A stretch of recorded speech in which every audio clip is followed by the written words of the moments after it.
Assalamualaikum warahmatullahi wabarakatuh.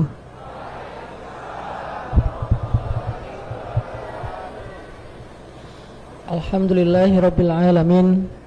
Alhamdulillahilladzi la yukhayyibu man amalah wa la yaruddu man sa'alah wa la yaqta'u man wasalah wa la yaslubu man syakarah wa la yakilu man tawakkala alaih.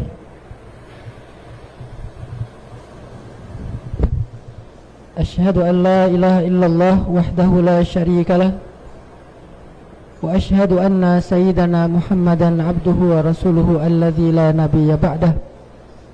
Allahumma salli ala sayyidina Muhammadin wa ala alihi wa sahbihi wa sallim. Rabbi syrah li sadri wa yassir li amri wahlul 'uqdatan min lisani yafqahu qawli.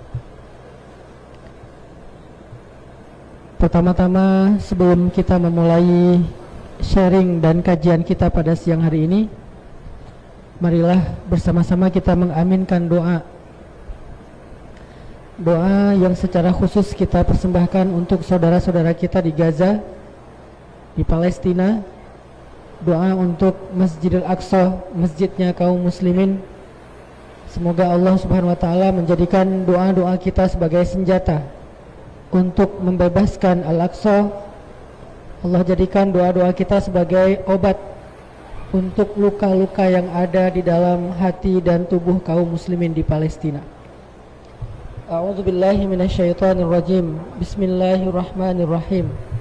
Allahumma lakal hamdu kulluh wa lakas syukru kulluh wa ilaika yurja'ul amru kulluh sirruhu wa alaniyatuh fa ahlun anta an tuhmad wa ahlun anta an tu'bad la ilaha illa anta al-ahadus samad alladzi lam yalid wa lam yulad wa lam yakul lahu kufuwan ahad. Allahumma salli ala sayyidina Muhammadin wa ala alihi wa ashabihi ajma'in. Allahumma a'izzal islam wal muslimin wa adhillal syirka wal musyrikin wa dammir a'da'aka a'da'ad din. Allahumma ansur ikhwanana al-muslimina fi Filistin. Allahumma ansur ikhwanana al-muslimina al-mustad'afina fi Gaza. Allahumma ansur al-mujahidina fi Filistin. Allahumma wahhid kalimatahum. Allahumma wahhid sufufahum. Allahumma saddid ramyahum. Allahumma shfi jarhahum. Allahumma taqabbal syuhada'ahum. Allahumma arham amwatahum. Allahumma arham amwatal muslimin. Allahumma inna nas'aluka bi annana nashhadu annaka antallah la ilaha illa anta al-qahhar al-jabbar al-aziz an tuharrir al-masjid al-aqsa al-mubarak min aydil ghasibin, an tuharrir al-masjid al-aqsa al-mubarak min aydil yahud, an tuharrir al-masjid al-aqsa al-mubarak min aydi suyuniyin. Allahumma ishfi sudural muslimin. Allahumma syrah sudural muslimin. Allahumma alif baina qulubil muslimin. Allahumma salli wa sallim wa barik ala sayyidina Muhammadin wa ala alihi wa sahbihi ajma'in. Bapak Ibu, teman-teman sekalian, anak-anak muda yang dirahmati Allah Subhanahu wa taala. Hari ini kita ingin belajar bagaimana merasakan ketenangan bersama Allah Subhanahu wa taala. Saya akan coba menyemangati anak-anak muda yang mungkin sedang galau, labil, atau bahkan mungkin sedang dalam keadaan tertekan, terluka, sedang mengalami mental issue, mental problem. Karena hari ini isu mental menjadi salah satu problem anak muda yang paling memprihatinkan. Jadi kalau kita pengen tahu anak muda itu lagi ngetren apa, coba lihat aja 10 lagu top 10 di Spotify. Maka ketahuan itu adalah sesuatu yang lagi trending di anak muda.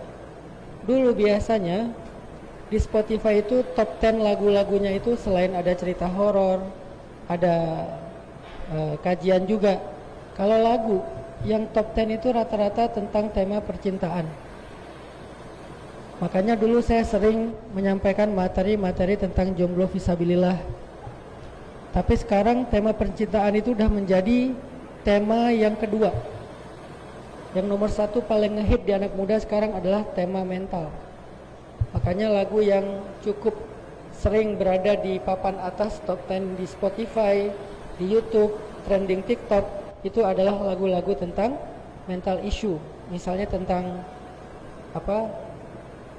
menangislah ya. Apa itu? Jiwa yang bersedih misalnya. Atau lagu-lagu tentang isu mental, dan itu sekarang jadi ngehit di anak muda, bukan dari sisi entertainnya, tapi itu bisa menjadi salah satu mapping apa problem yang sedang dihadapi oleh anak muda hari ini. Itu salah satu metode ataupun teknik mapping problem anak muda, riset problem anak muda yang paling instan. Nah, kalau kita mau bikin riset ilmiah itu kan butuh effort yang lumayan serius ya. Tapi kalau pengen instan, anak muda itu lagi ngomongin apa hari ini, interest mereka tentang apa hari ini, paling gampang lihat aja yang lagi trending, yang lagi FYP, yang lagi top 10 itu tentang apa. Selain peristiwa-peristiwa, selain entertain, selain hal-hal yang sifatnya kayak kata-kata lucu, kalau topik apa yang paling sering dibicarakan anak muda? Ternyata topik hari ini adalah topik tentang mental health, kesehatan mental. Dan saya sendiri bersama istri itu punya rumah untuk menampung pasien mental di Bandung secara gratis, tapi kita menampungnya yang udah agak-agak ekstrim, yang agak-agak akut. Jadi udah sampai ke level skizofrenia, di mana dia udah bukan hanya cutting, ada yang cutting ya, dia menyayat tangannya. Yang terakhir kita ada yang cuttingnya lehernya sendiri. Kalau skizo itu bukan hanya menyakiti diri sendiri, tapi mulai berhalusinasi untuk menyakiti orang lain, karena ada semacam bisikan-bisikan yang mengganggu dia. Mulai muncul berbagai macam gambar ataupun penampakan-penampakan, sehingga ketika kita mulai agak concern mencari kasus anak muda dalam topik mental health atau mental issue, ternyata kita menemukan fenomena yang luar biasa di dunia anak muda. Saya nggak mau menjudge bahwa mereka rapuh, mereka labil, bukan. Tapi saya cuma pengen ngasih tahu bahwa anak muda hari ini itu sedang tidak baik-baik saja secara mentalnya. Ada bahkan yang kemarin sempat viral tuh, yang dia mukul ayahnya hanya gara-gara nggak dibeliin motor atau apa ya, motor ya, hanya gara-gara dia nggak dibeliin motor. Ada juga yang mukul temennya hanya gara-gara masalah sepele.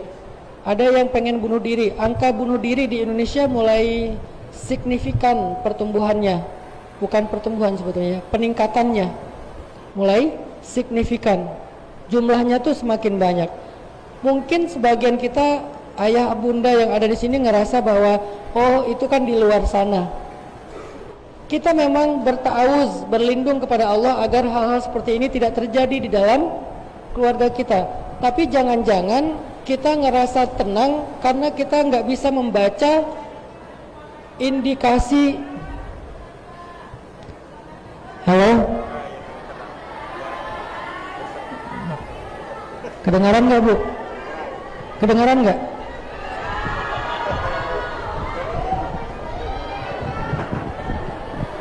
Nggak kedengaran? Nggak ya? Oh, nggak jelas. Oke. Saya mohon maaf ya, saya nggak bisa teriak karena saya lagi. Oh ya. Cek sama aja.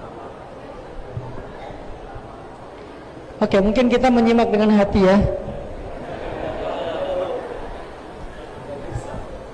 Mungkin sebagian kita ngerasa tenang bahwa di rumah kita tidak ada kasus mental, bukan karena dia tidak ada, tapi kita sering mengabaikan indikasi-indikasinya. Saya punya sekolah gratis, punya penampungan pasien mental, pasien kanker. Kita punya beberapa program sosial lah.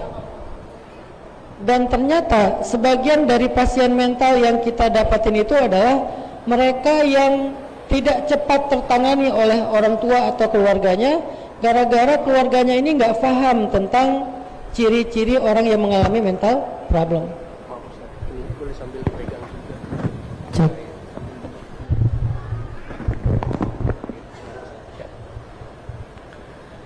Karena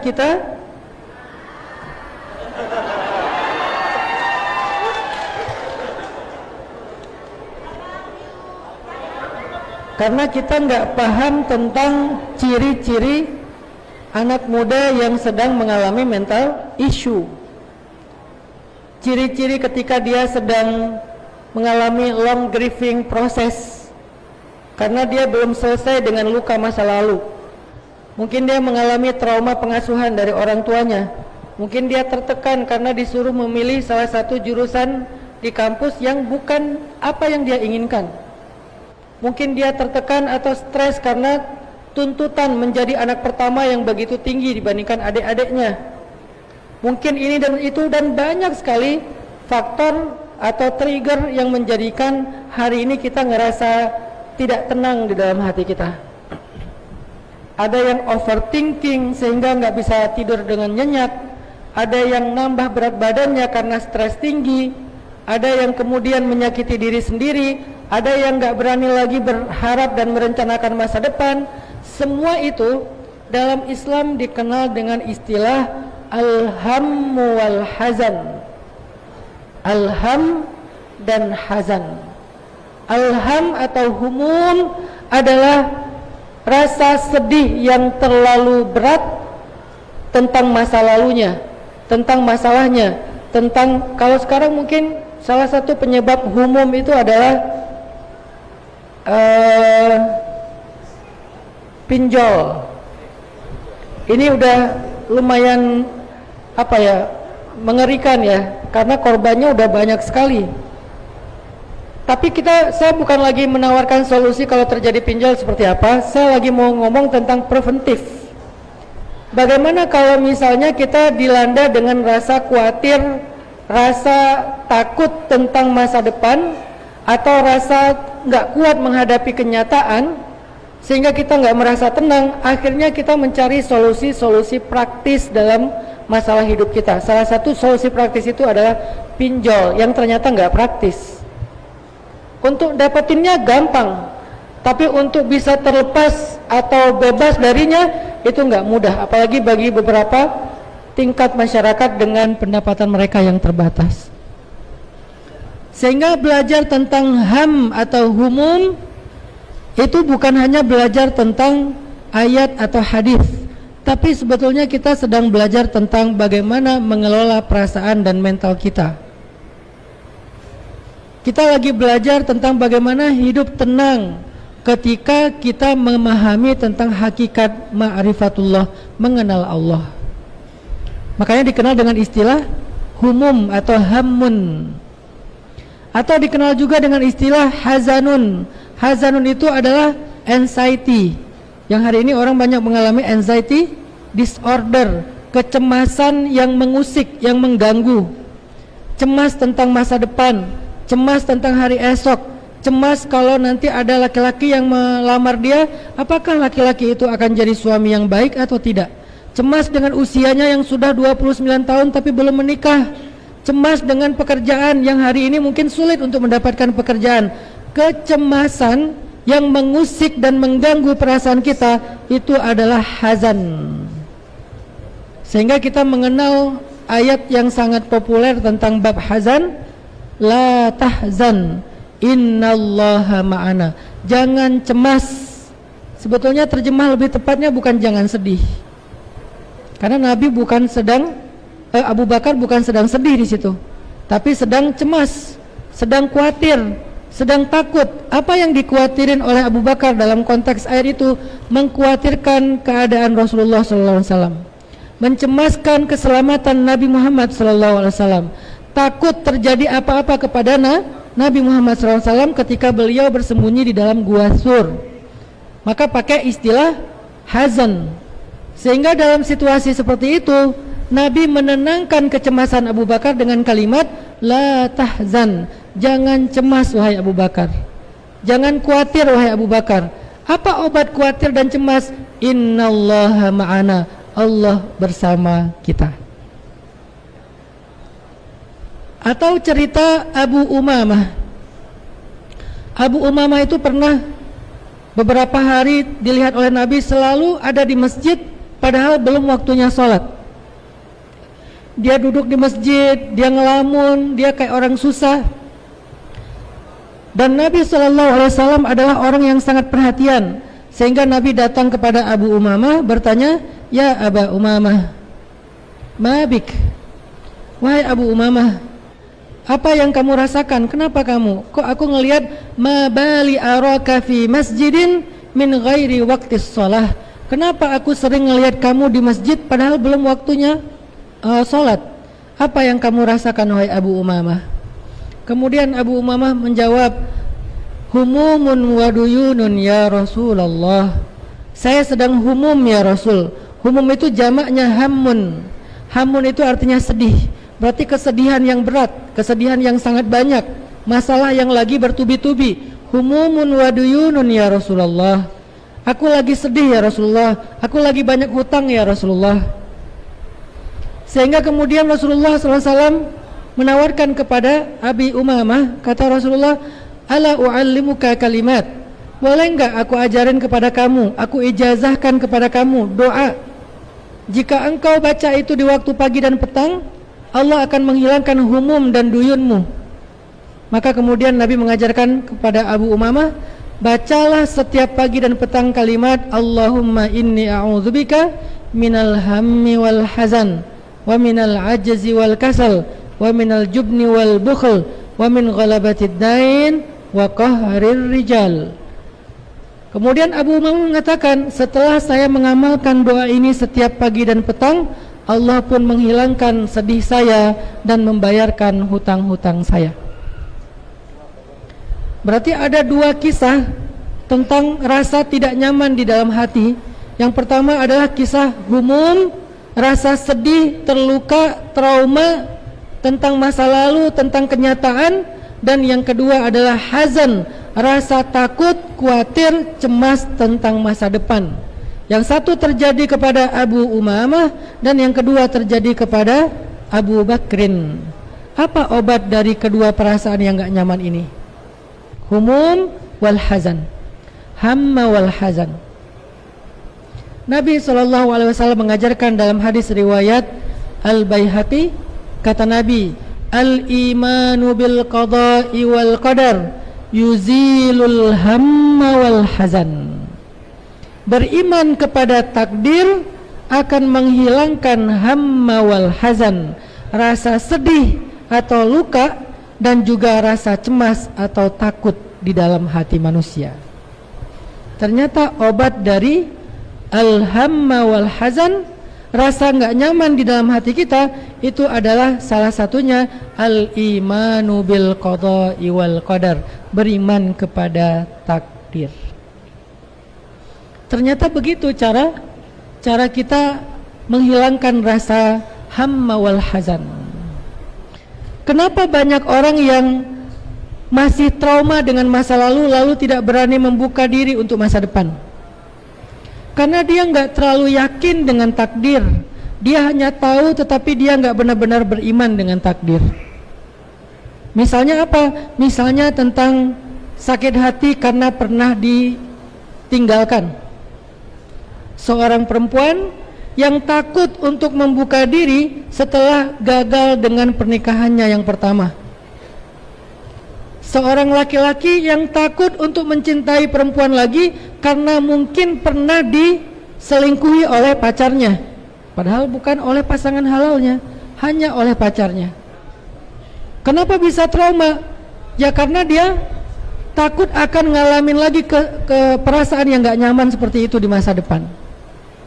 Seseorang yang gak berani berteman dan menceritakan kisahnya kepada sahabatnya karena takut ditikung, karena dia pernah ditikung sama sahabat sendiri. Akhirnya muncul trauma dan rasa takut.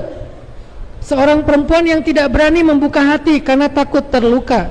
Seorang laki-laki yang gak berani lagi berbisnis, membuka usaha karena pernah ditipu dan rugi. Dan banyak lagi problem dalam kehidupan kita yang sebetulnya obatnya adalah al-imanu bil qadar.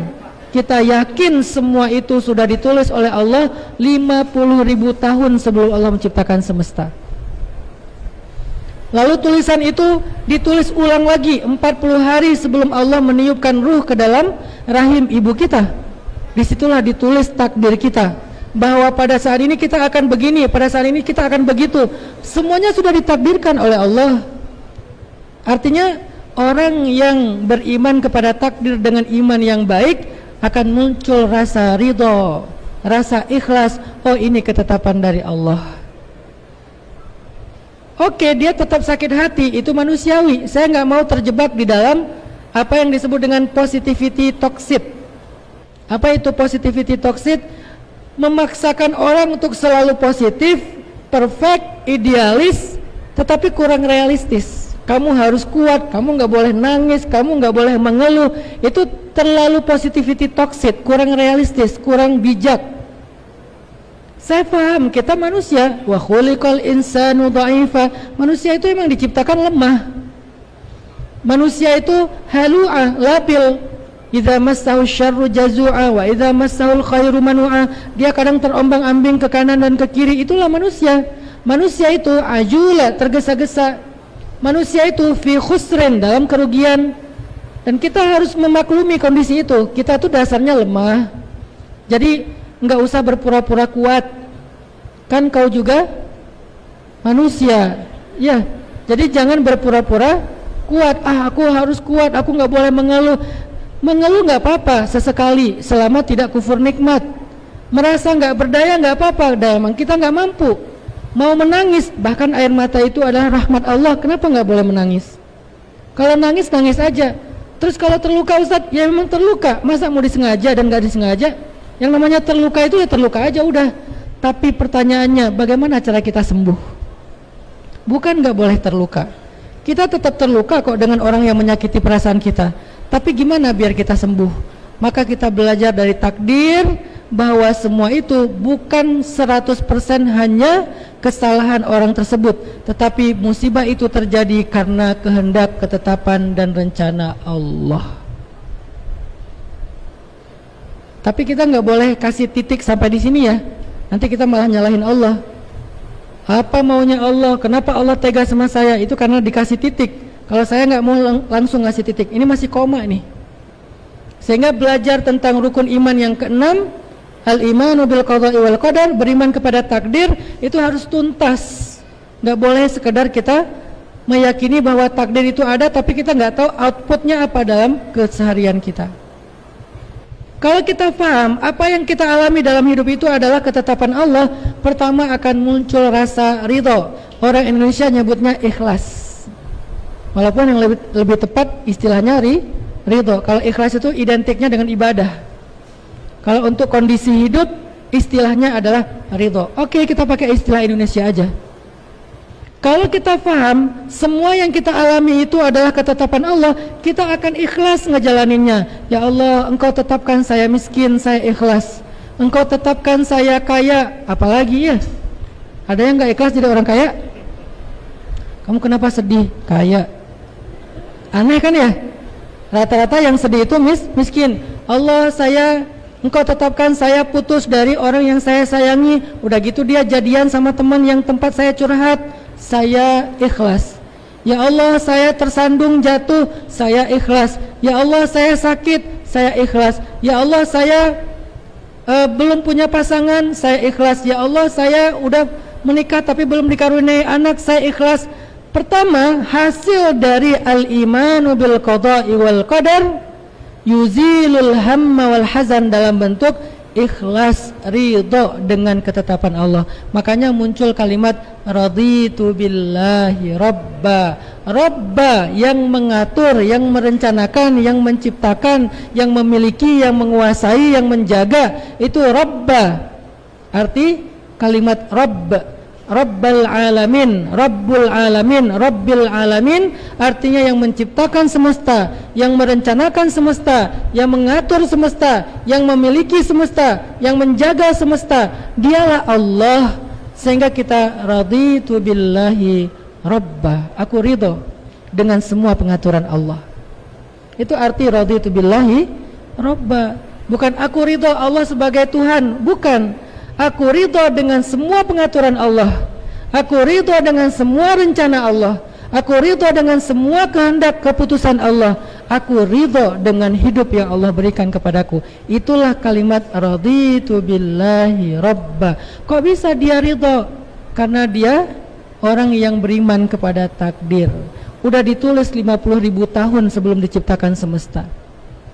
Lalu ditulis ulang 40 hari sebelum ditiupkan ruh ke dalam rahim ibunya. Kalau ini dari Allah, saya ridho. Kalau ini dari zat yang saya sembah, saya ridho. Kalau ini dari yang maha kuasa, saya ridho. Tapi kalau ini dari orang itu, saya nggak ridho. Makanya jangan cuman lihat orangnya, tapi lihat kehendak di balik semua ini. Ada kehendak Allah dan kita wajib meyakini itu. Nggak boleh sama sekali meragukannya. Bukankah salah satu di antara sifat Allah yang 20 wajib kita hafal itu adalah kudrat? Allah itu maha berkehendak. Arti kudrat kalau dalam bahasa Asmaul Husna qadirun. Allah itu maha kuasa, maha berkehendak. Artinya nggak ada satupun yang terjadi dalam hidup kita di luar kehendak Allah, nggak ada. Kalau kita merasa bahwa ada yang terjadi di luar kehendak Allah, berarti kita telah mengingkari kudratnya Allah Subhanahu Wa Taala. Padahal Allah itu kudrat iradat lah gitu. Mampu, maksudnya bukan berkehendak, mampu dan berkehendak, kudrat dan iradat. Berarti kita sudah mengingkari sifat Allah yang mampu dan berkehendak. Qadirun, muridun. Sehingga hal pertama kalau kita pengen tenang bersamamu, coba belajar iman kepada takdir. Dalam konteks semua yang terjadi dalam kehidupan kita, nggak ada yang terlepas dari rencana Allah, kehendak Allah, kekuasaan Allah, ketetapan Allah. Bahkan daun yang jatuh dari dahan ke tanah itu dengan kehendak dan keinginan Allah. Nggak akan terjadi satupun yang di luar kehendak Allah. Semuanya, teman-teman. Terus yang kedua, makna beriman kepada takdir supaya bisa menghilangkan al-hamma wal hazan. Apa maksudnya, Ustadz? Yang kedua adalah belajar meyakini Allah tidak merencanakan kecuali kebaikan untuk kita. Allah tidak merencanakan sesuatu kecuali kebaikan untuk kita. Hanya seringnya kita nggak ngerti. Belajar meyakini itu. Tidak ada yang dikehendaki Allah kepada hambanya kecuali kebaikan. Makanya kalau ada orang yang nanya gitu kan, sering banyak banget pertanyaannya, Allah apa maumu? Ini Allah jawab ya di dalam satu di dalam satu tema ayat Al-Quran. Temanya tuh lauhatu yuridullah, lembaran tentang apa maunya Allah. Kan kita sering nanya, ya Allah apa maumu? Maka Allah menjawab di banyak ayat. Misalnya yuridullah, Allah mau. Apa maunya Allah? Yuridullahu bikumul yusra wa la yuridu bikumul usr. Allah mau memudahkan kalian, Allah enggak mau menyusahkan kalian. Ini cara kita beriman kepada takdir. Pertama, semua yang terjadi pasti kehendak Allah, pasti rencana Allah, pasti keinginan Allah, pasti ketetapan Allah, pasti. Sehingga saya beriman dengan itu. Yang kedua, beriman kepada takdir artinya saya yakin Allah tidak menginginkan kecuali kebaikan untuk saya. Berarti di dalam rencananya ada kebaikan, berarti di dalam takdirnya ada kebaikan. Syarrihi wa khairihi, kata Nabi. Walaupun yang kalian anggap buruk, tetap ada kebaikan di dalamnya. Kok bisa gitu, Ustadz? Wa asa an takrahu syai'an wa huwa khairul lakum wa asa an tuhibbu syai'an wa huwa syarrul lakum. Bisa jadi kalian benci sesuatu padahal di dalamnya ada kebaikan untuk kalian.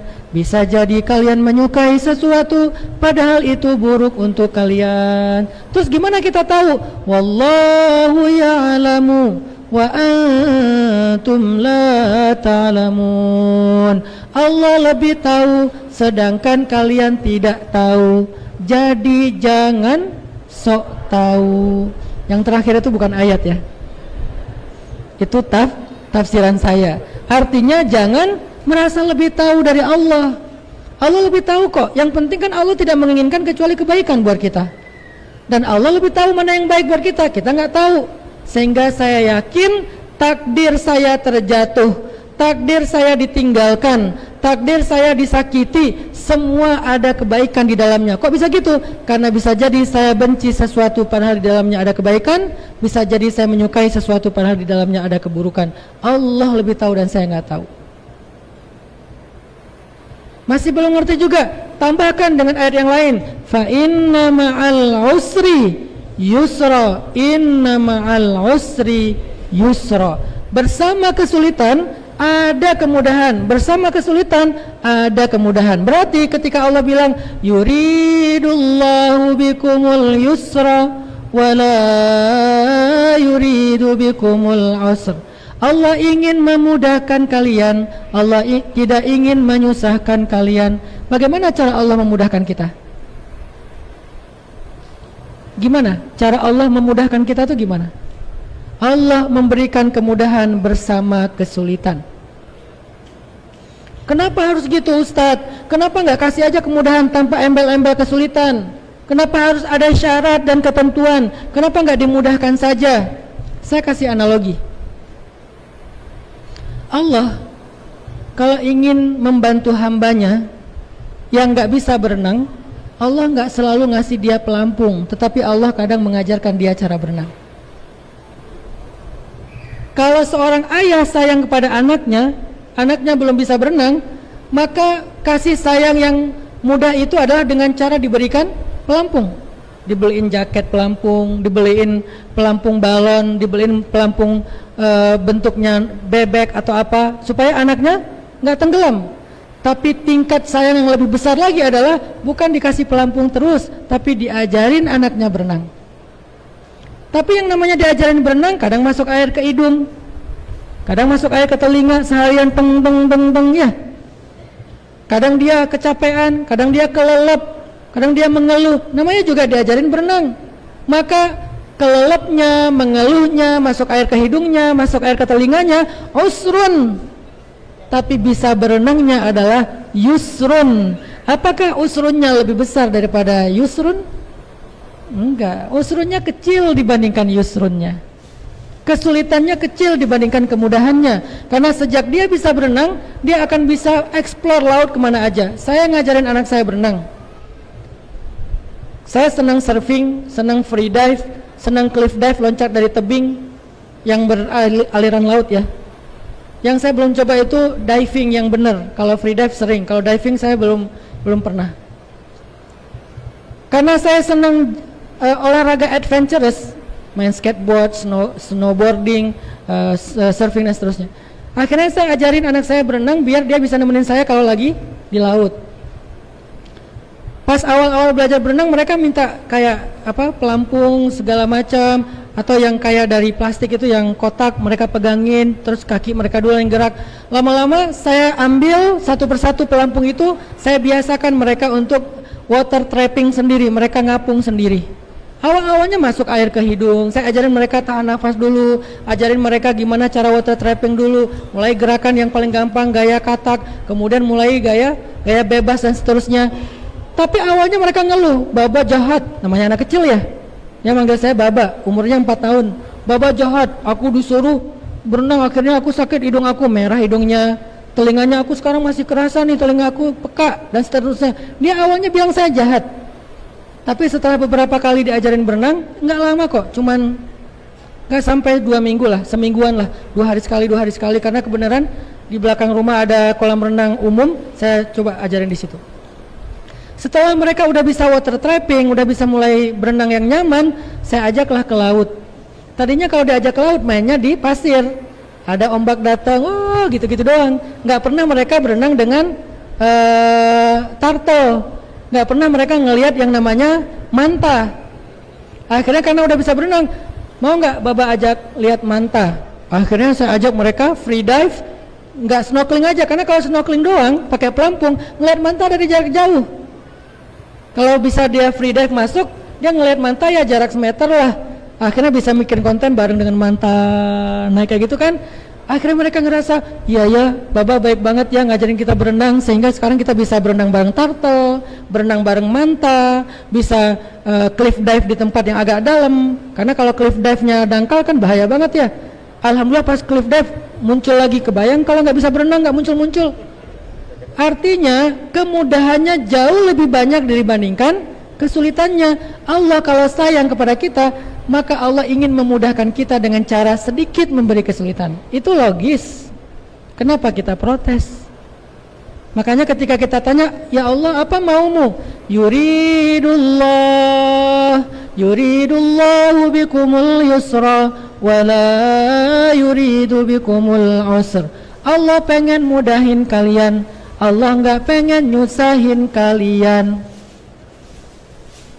Apa maunya Allah, kok saya udah nikah sekian tahun tapi belum dikaruniai anak? Mungkin Allah pengen kalian menyantuni anak yatim. Nanti ketika kalian punya sekian ratus anak asuh, yatim piatu, hafiz Al-Quran, Allah akan berikan kalian anak dan kalian akan tahu bagaimana mendidik mereka dengan baik. Daripada ketika kalian berdoa minta anak langsung dikasih anak, kemudian anak itu terluka dengan luka pengasuhan kalian yang belum siap punya anak. Allah lebih tahu sedangkan kalian tidak tahu.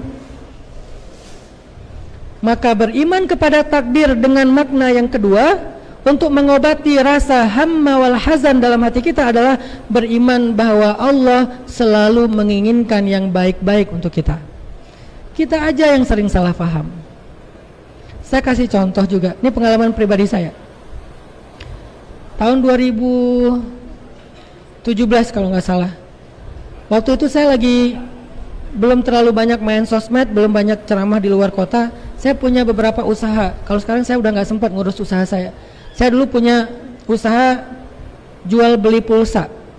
Di Bandung tuh saya punya 60 cabang pulsa dulu. Terus saya juga punya usaha juga percetakan, jual beli mobil bekas sama properti.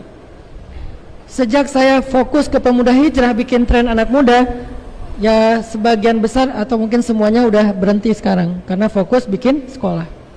Dulu ketika awal-awal merintis usaha, penghasilan saya nggak terlalu besar karena namanya usaha kadang-kadang pernah naik, udah gitu turun. Saya pernah di posisi yang agak sulit dalam usaha itu, ditipu teman, kehilangan ratusan juta. Ya mungkin nggak ada apa-apanya dibandingkan sultan-sultan saya yang ada di depan sini. Mungkin saya mah sekian Ustadz, oke. Buat saya ratusan juta itu udah besar.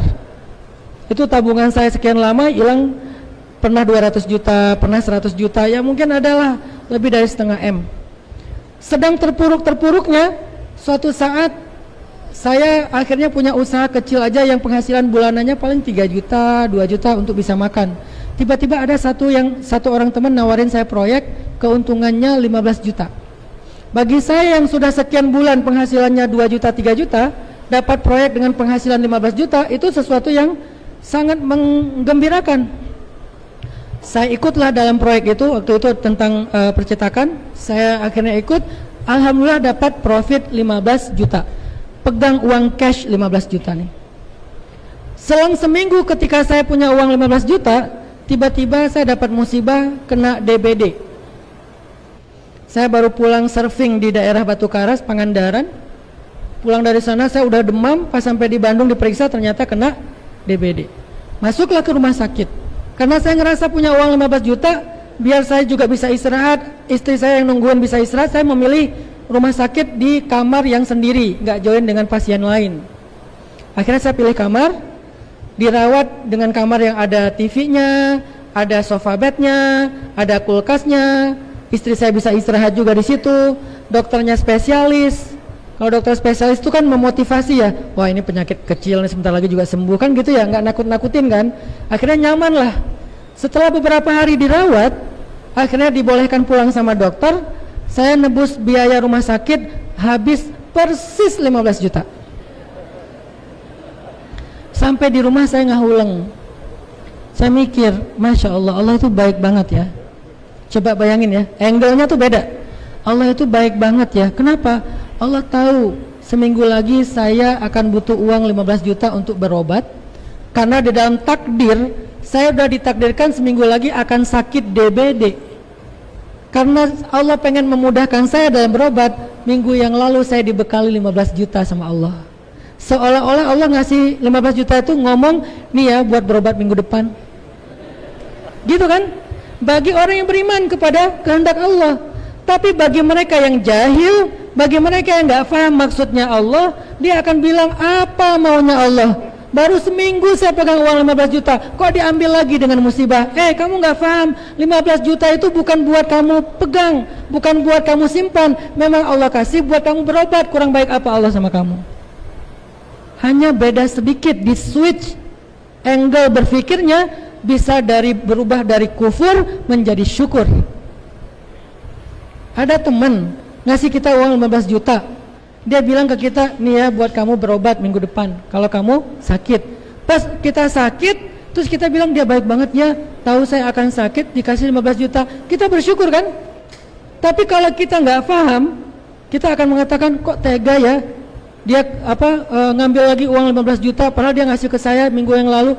Dia tahu 15 juta itu bukan untuk kamu, tetapi untuk kamu berobat. Jadi Allah lebih tahu dan kita nggak tahu. Saya ridho, oh iya 15 juta itu emang buat berobat, berarti Allah baik banget ngasih saya bekal. Coba kalau nggak dikasih 15 juta, mungkin saya tetap berobat karena itu darurat, tapi berobatnya nggak senyaman sekarang. Saya harus satu kamar dengan pasien lain, ada yang mungkin teriak-teriak tengah malam, ada yang kemarin sempat viral, ada dokter dikira pocong, akhirnya dia teriak-teriak sendiri misalnya ya. Terus istri saya nggak bisa nungguin saya dengan nyaman, nggak bisa istirahat. Bisa jadi saya sembuh, istri saya gantian sakit, karena nungguin di rumah sakit itu kan lumayan melelahkan. Berarti Allah memudahkan saya menjalani takdir ketika saya sakit. Jadi teman-teman jangan buru-buru menyimpulkan Allah itu gak baik, Allah itu tega. Allah udah menulis takdir kita, tinggal bagaimana menjalaninya. Allah melihat gimana kita.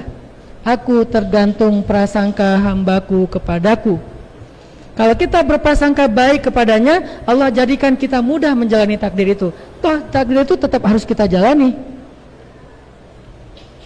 Kita misalnya ditakdirkan menikah dengan fulan, dia adalah suami kita, nggak bisa kita merubah tiba-tiba jadi jungkuk gitu, nggak bisa. Ya udah dia aja udah. Tadinya kita cita-citanya pengen punya suami tingginya 3,5 meter misalnya, dikasih 1 meter, jangan 1,5 meter juga lah, 1,70 lah misalnya, yang normalnya orang Indonesia gitu ya. Terus kita ngeluh-ngeluh, kok gini sih, kok gitu sih, kok gini sih, kok gitu. Allah lebih tahu loh, kenapa Allah menjodohkan kita dengan dia. Apa alasannya? Saya punya cerita kisah nyata juga. Ini pasien saya yang cerita. Karena saya punya pasien kanker yang berobat di tempat saya punya rumah singgah gratis gitu. Tapi rumah singgah kita tuh bukan cuma buat orang nginep. Kita asistensi dia ke dokter, kita punya perawat yang visit ke rumah kita. Kita juga punya beberapa alat kesehatan. Jadi pasien kanker yang harus bolak-balik ke rumah sakit tapi nggak bisa rawat inap, kita tampung. Jumlahnya lumayan banyak, ada di beberapa kota. Salah satu pasien kita pernah mengalami pengalaman yang luar biasa. Ibu-ibu kanker payudara stadium lanjut. Payudaranya udah rusak. Maaf ya, namanya kanker itu kan ada aromanya ya. Jadi ada aroma yang kurang nyaman buat orang di sekitar. Tapi ibu ini terus mengatakan, Alhamdulillah, Alhamdulillah, Alhamdulillah. Kami yang ngurus beliau bertanya, Ibu, Masya Allah luar biasa. Ibu dengan kondisi miskin, sakit kanker, kok masih banyak bertahmid, kok masih banyak bersyukur? Apa rahasianya? Kok masih bilang Alhamdulillah? Bilang innalillah aja udah keren gitu ya. Ini Alhamdulillah loh, bukan innalillah. Apa jawaban ibu itu? Ustadz, saya dulu nikahnya dipaksa sama orang tua. Saya tadinya pengennya punya suami pemain voli kampung yang terkenal di antara cewek-cewek sekampung tuh. Tapi orang tua saya malah menjodohkan saya dengan suami saya yang sekarang. Dulu setiap hari saya mencela suami saya. Saya kata-katain tuh suami saya, kamu dasar jelek, aku gak suka sama kamu, kamu musibah bagi aku. Tapi dia sabar Ustaz, gak menceraikan saya. Dia menunaikan hak saya. Dia memberikan saya rezeki yang halal. Sampai kemudian ketika saya sakit seperti ini, gak bisa memberikan haknya, tidak lagi menarik buat dia bisa aja meninggalkan saya. Dia tidak meninggalkan saya sebentar pun Ustaz. Kita punya beberapa pasien, maaf ya, yang ketika dia sakit ditelantarkan sama keluarganya. Kita pernah ngambil pasien kanker ibu-ibu, ketemunya di terminal Lui Panjang di Bandung. Jadi relawan kita ngelihat ada ibu-ibu lagi tiduran di halte jam 11 malam. Ditanya, ibu kenapa tiduran di sini? Saya nggak tahu kemana. Emang ibu mau kemana? Saya mau berobat. Dari mana? Dari Lampung. Keluarganya, saya diusir oleh keluarga saya. Saya nggak bisa kemana-mana, saya pengen berobat. Akhirnya kita bawa ke tempat kita selidiki, ternyata benar beliau memang pengen berobat di Hasan Sadikin. Akhirnya kita dampingin. Ditinggalkan oleh keluarganya, diusir oleh keluarganya. Ada yang bahkan suaminya ketika istrinya dalam kondisi yang sangat berat kayak gitu, suaminya selingkuh. Yang lebih berat lagi, ada yang selingkuh dengan keluarga pasien yang lain. Dan kita ngalamin kasus-kasus kayak gini. Jadi yang kita tanginin bukan cuma kasus sakit fisiknya, tapi juga sosial, kemudian keluarga, mental. Di antara sekian banyak pasien, ada yang dijaga sama anaknya karena suaminya pergi nggak mau ngerawat dia. Yang jaga anaknya umur kelas 5 SD, udah putus sekolah demi jagain ibunya. Anak perempuan, dia nggak sekolah lagi demi jagain ibunya, ngasih makan ibunya, bersihin pakaian ibunya, karena udah nggak bisa bangun, udah semuanya di situ. Suaminya pergi. Di antara sekian banyak cerita-cerita yang mengerikan, ibu ini bersyukur karena suaminya setia membersamai dia, nggak meninggalkan dia. Padahal kalau suaminya mau, suaminya bisa pergi dan meninggalkan dia, selingkuh atau menikah lagi atau mengabaikan, terserah, bisa banget. Tapi suaminya menemani dia dengan sangat sabar dan sangat romantis. Saya menyaksikan sendiri gimana romantisnya, disuapin sambil disemangatin, ini dikit lagi biar cepat sembuh, ini kata dokter bentar lagi juga udah bisa pulang, disemangatin, jadi kayak dokter spesialis. Disisir rambutnya, dimandiin, diceritain. Mereka sering kita dengar dari luar, ketawa-ketawa berdua di kamar tuh. Padahal kebayang ya, saya sakit kanker itu kalau lagi kambuh tuh, ada pasien kita, sebelum kita kasih kayak painkiller itu obat rekomendasi dokter, ya ada unsur-unsur kayak bius, bukan bius sih ya, saya nggak bisa nyebut ininya, pokoknya ada sesuatu yang membuat rasa sakitnya terabaikan.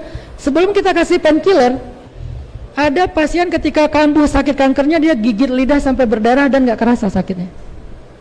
Tapi ini di dalam kamar ada yang ketawa-ketawa berdua, saking suaminya soleh banget nemenin istrinya. Dan puncaknya ketika istrinya sakaratul maut, karena dia udah stadium lanjut, dokter juga sebetulnya udah secara medis sudah nyerah gitu kan, tinggal masalah quality of life lah, punya suami, orang yang memperhatikan, dikunjungi oleh keluarga, itu aja yang disarankan dokter, penuhi quality of life-nya dia punya relationship yang bagus dengan keluarganya. Di akhir hayatnya ketika dia sakaratul maut, suaminya yang mentalkinkan la ilaha illallah kepada dia, maka dia wafat dengan la ilaha illallah di lisannya. Padahal dulu dia mencela suaminya, dasar kamu jelek, kamu musibah, saya nggak mau nikah sama kamu. Tapi suaminya sabar banget. Dan setelah perempuan ini meninggal, dikuburkan oleh suaminya, disolatkan oleh suaminya, semuanya, suaminya nikah lagi. Pasti ibu-ibu tidak berharap itu terjadi kan? Tapi tahu nggak dengan siapa suaminya menikah lagi? Dengan pasien kanker lainnya, yang sama-sama prihatin dan sulit keadaannya, nggak ada yang menarik secara fisik yang bisa diambil oleh seorang laki-laki. Kita tanya, Mas, apa yang Mas cari dengan menikahi pasien kanker kami? Saya bukan mau menyalurkan kebutuhan biologis saya, Ustadz.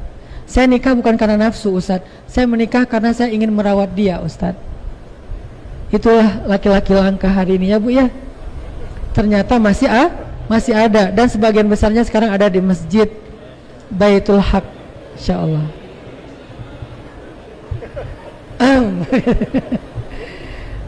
Jadi apa pelajarannya di sini teman-teman? Pelajarannya Allah lebih tahu, kita nggak tahu. Makanya Allah berfirman di dalam surat An-Nisa, wa ashiruhunna bil ma'ruf, perlakukanlah pasangan kalian dengan baik. Fa in karihtumuhun, kalau kalian benci kepada pasangan kalian, wa asa an takrahu syai'an wa yaj'alallahu fihi khairan katsira, bisa jadi kalian benci kepada pasangan kalian padahal Allah menjadikan pada dirinya kebaikan yang sangat banyak. Allah lebih tahu, kalian enggak tahu. Jadi ridho, terima aja. Satu, semuanya kehendak Allah, nggak ada kehendak manusia doang. Murni kehendak Allah. Wa ma tasyauna illa ayyasha Allah.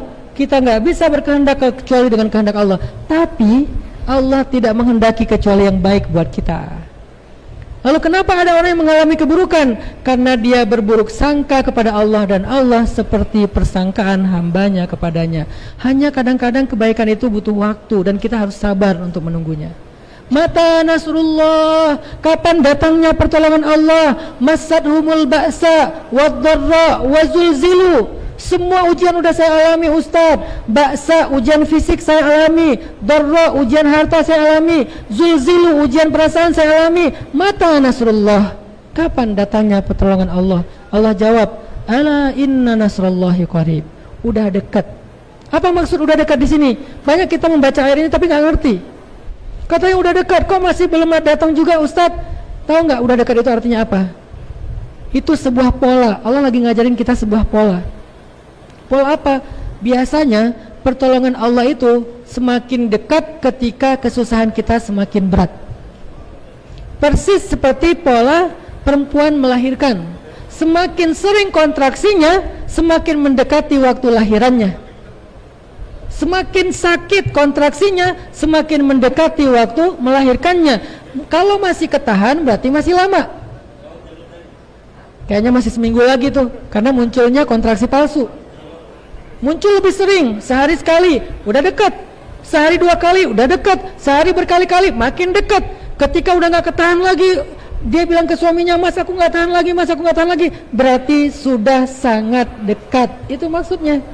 Jadi kalau kita dapat masalah, kalau masih ketahan, masih jauh. Gak tahan lagi Ustadz, berarti ala inna nasrallahi qarib. Udah dekat tuh. Sekarang luka kaum muslimin masih ketahan gak? Udah gak ketahan lagi teman-teman. Palestina itu udah gak ketahan lagi. Luka kita tentang Palestina itu udah gak ketahan lagi. Apalagi mereka yang ngerasain. Kita yang nonton di TikTok aja, di video aja, gak ketahan ngelihat anak kecil yang gemetaran. Itu kan shock yang luar biasa ya. Saya ngebayangin kalau anak saya namanya Ertuğrul, umurnya sama 4 tahun kayak gitu, saking traumanya dengan suara bom segala macam kehancuran, dia gemetaran, mau nangis nggak bisa nangis lagi, tapi begitu dipeluk langsung tumpah nangisnya. Kebayang nggak tuh perasaan dan psikisnya kayak gimana dia? Udah nggak ketahan lagi lukanya kaum muslimin hari ini teman-teman, dianiaya di mana-mana. Palestina, Syam, Suriah, Irak yang udah lama, kemudian Rohingya, kemudian di Afrika, di mana-mana. Kita sendiri di dalam negeri juga nggak mudah-mudah aja, nggak baik-baik aja. Artinya, ala inna nasrallahi qarib. Kalau lukanya, kalau musibahnya udah nggak ketahan lagi, berarti pertolongannya sudah semakin dekat. Kalau bahasa Nabi apa? Kalau analogi Nabi itu seperti penggalan-penggalan malam. Semakin dingin berarti mendekati fajar. Semakin pekat mendekati fajar. Semakin larut, semakin ngantuk, semakin hening berarti semakin dekat dengan waktu fajar. Kalau masih riuh ramai berarti baru ba'da isya. Ya kan? Masih ramai orang lalu lalang, di mana-mana masih macet, berarti masih ba'da maghrib, masih ba'da isya. Semakin lengang jalannya mendekati fajar. Ketika nggak ada orang lewat setelah sekian lama kita tunggu, berarti makin dekat dengan fajar. Tapi suasana makin dingin, rasa ngantuk udah nggak tertahankan, dan udara malam itu udah semakin luar biasa beratnya. Warna malam itu semakin pekat, berarti bentar lagi as-salatu khairum minan naum, fajar. Maka begitulah ujian dalam hidup kita. Jangan salah sangka, apa maunya Allah, kok tega Allah, kapan datangnya pertolongan Allah. Allah bilang ala inna nasrallahi qarib, udah dekat, bentar lagi. Ustadz, kapan saya dapat jodoh? Berapa umurnya? Baru 12 tahun. Ya masih lama. Baru juga 12 tahun nanya jodoh. SD baru mau lulus. Ustadz, kayaknya saya nggak dapat jodoh. Emang berapa umurnya? 24 tahun. Baru 24 tahun. Ustadz, saya udah khawatir dengan jodoh saya. Perempuan yang nanya, umurnya berapa mbak? 30 tahun. Dikit lagi mbak. Apa ukurannya Ustadz? Ukurannya Sayyidah Khadijah, 40 tahun. Ustadz udah 35 tahun. Dikit lagi mbak. Ustadz 39 tahun. Nah itu tinggal dikit lagi tuh mbak. Akhirnya di usia 40 tahun ketemu dengan Brondong Soleh berumur 25 tahun. Perfect. Saya nanya di belakang, ada yang mau jadi Khadijah? Gak ada yang berani. Makanya gak mendapatkan Muhammad, karena sabar dan istimewanya tidak seperti Khadijah. Khadijah itu sabar, ikhlas, yakin, thiqah kepada Allah, itu istimewa banget. Makanya disebut Khadijah As-Siddiqah. Sahabat Nabi yang digelari Siddiq itu di antara beberapa orang yang paling sering adalah dua orang, Khadijah dan Abu Bakar. Abu Bakar As-Siddiq, Khadijah As-Siddiqah. Bahkan Khadijah ini lebih daripada Abu Bakar secara tingkatannya. Walaupun secara kemuliaan Allah yang lebih tahu, tapi tingkatannya, fadilahnya, Khadijah perempuan dan bahkan manusia pertama yang beriman kepada Nabi sebelum Abu Bakar, sebelum Ali, yang pertama sholat di belakang Nabi, yang pertama bersyahadat kepada Nabi. Makanya dengan kesolehannya dia mendapatkan sosok Muhammad sallallahu alaihi wasallam, kekasih Allah Subhanahu wa taala. Ala inna nasrallahi qarib. Jadi Bapak Ibu yang dirahmati Allah Subhanahu wa taala, bagaimana cara kita mengobati hamma wal hazan? Belajar pasrah dengan ketetapan Allah dengan iman dan sabar, yang disebut dengan iman kepada al-qadha wal qadar. Gampangnya iman kepada takdir. Bagaimana kita meyakini takdir Ustadz? Meyakini takdir itu dengan cara satu, meyakini tidak ada yang terjadi dalam kehidupan kita kecuali ada ketetapan Allah di dalamnya, ada kehendak Allah di dalamnya, ada kekuasaan Allah di dalamnya, ada rencana Allah di dalamnya. Nggak mungkin nggak. Yang kedua, gimana biar kita tetap tenang Ustadz, walaupun kita tahu itu semuanya ketetapan Allah? Belajar meyakini bahwa Allah tidak menginginkan kepada kita kecuali kebaikan. Berbaik sangkalah kepada Allah, maka kita seperti persangkaan Allah. Terakhir, saya menutup dengan sebuah cerita tentang berbaik sangka kepada Allah.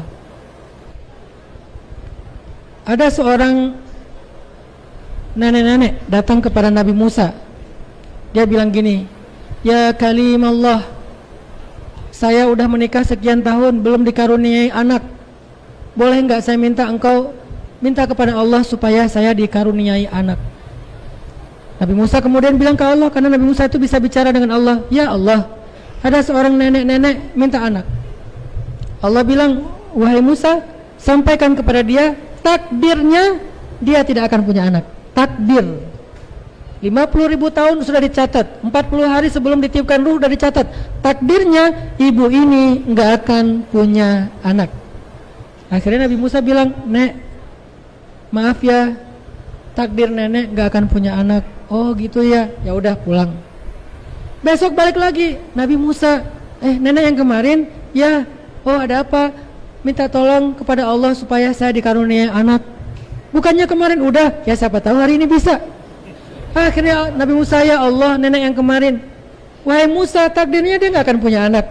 Nek, kata saya juga, tapi pakai bahasa Arab ya, itu bahasa kita. Kata saya juga, nenek takdirnya nggak akan punya anak. Ya udah sabar aja tuh. Ya pulang aja.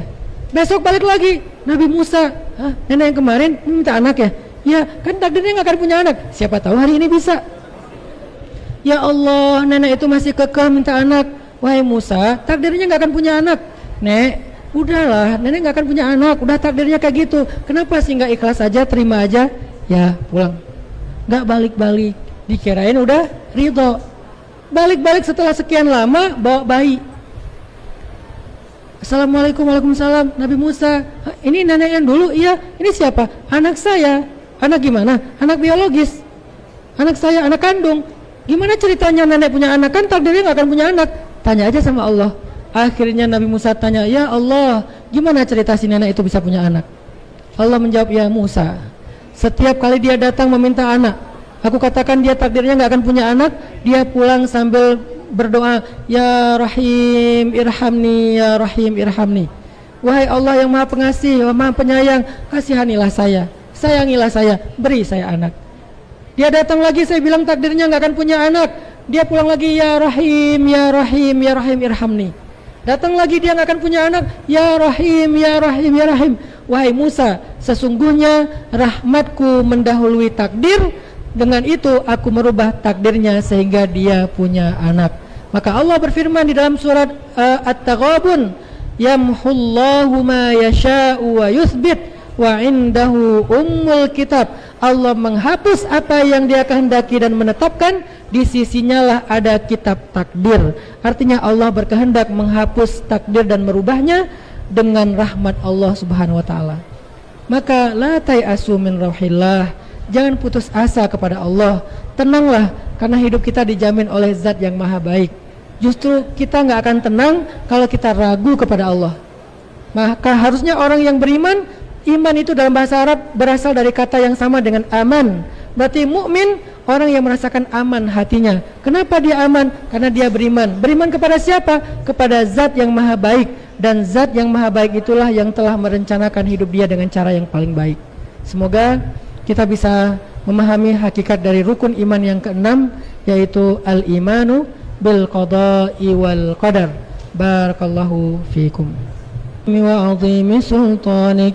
Allahumma salli ala sayyidina Muhammad wa ala alihi wa ashabihi wa sallim. Allahumma ighfir lana dhunubana wa liwalidayna warhamhuma kama rabbayana saghara. Allahumma ya hayyu ya qayyum, ya hayyu ya qayyum, ya hayyu ya qayyum, برحمتك نستغيث أصلح لنا شأننا كله ولا تكلنا إلى أنفسنا طرفة عين. ربنا هب لنا من أزواجنا وذرياتنا قرة أعين واجعلنا للمتقين إماما. ربنا آتنا من لدنك رحمة وهيئ لنا من أمرنا رشدا واجعل لنا من كل ضيق مخرجا ومن كل هم فرجا ومن كل عسر يسرا. اللهم إنا نسألك الهدى والتقى والعفاف والغنى. اللهم إنا نستودعك أمورنا كلها فإن لم تكن لها فمن لها وأنت خير حافظا. اللهم حبب إلينا الإيمان وزينه في قلوبنا وكره إلينا الكفر والفسوق والعصيان واجعلنا من الراشدين. اللهم إن كنت كتبتنا من أهل الشقاوة فامحنا واكتبنا من أهل السعادة فإنك تمحو ما تشاء وتثبت وعندك الكتاب. ربنا آتنا في الدنيا حسنة وفي الآخرة حسنة وقنا عذاب النار وأدخلنا الجنة مع الأبرار يا عزيز يا غفار يا رب العالمين.